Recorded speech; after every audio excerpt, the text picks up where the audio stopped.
धमकी देणाऱ्या संजय दिना पाटलांना सरकारकडून वाय+ सुरक्षा का दिली जाते असा सवाल संदीप देशपांडेंनी उपस्थित केलाय।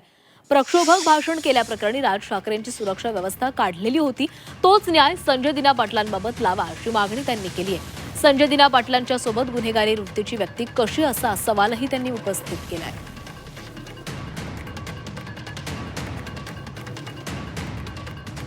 स्वतः येणार आहेत का सिक्युरिटी सोडून काय करायला? जे बोलतात आहे ना, मी कधी बोललो, कशावरती रिॲक्शन दिलं? तुम्ही काय कराल तर मी करू, मी कशाला जाणार आहे त्यांच्याकडे, मला काय पडलंय आणि मी कशाला कोणाला हे करू? जेव्हा ते काय करतील तर आमची तयारी असणार ना बाबा। काय आम्ही काय ते येणार आणि आम्ही मार खायचा उगाच? अरे वा, मी सांगितलंय तुम्हाला, त्यांना येऊ दे, लीडर लोकांना जे बोलतात आहे ना त्यांना येऊ दे ना, त्यांची पण सिक्युरिटी सोडून येऊ दे ना। मला काय, मी सिक्युरिटी मागितलेली नाही बाबा, मला सिक्युरिटीची गरज नाही आहे। माझी आयुक्तांना विनंती आहे, माझी गृहमंत्र्यांना विनंती आहे, माझी मुख्यमंत्र्यांना विनंती आहे की जर अशा प्रकारे अरेरावीची भाषा कोण करत असेल तर कायद्याने त्याला संरक्षण दिलं नाही पाहिजे।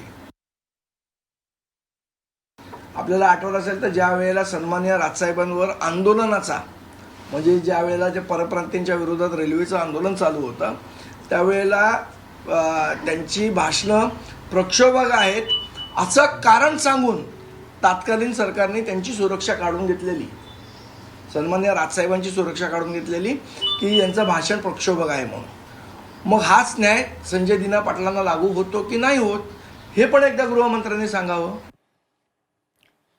दरम्यान संजय दिना पाटलांसोबत गुन्हेगारी जगतातील व्यक्ती कशी असा सवाल संदीप देशपांडेंनी विचारलेला आहे।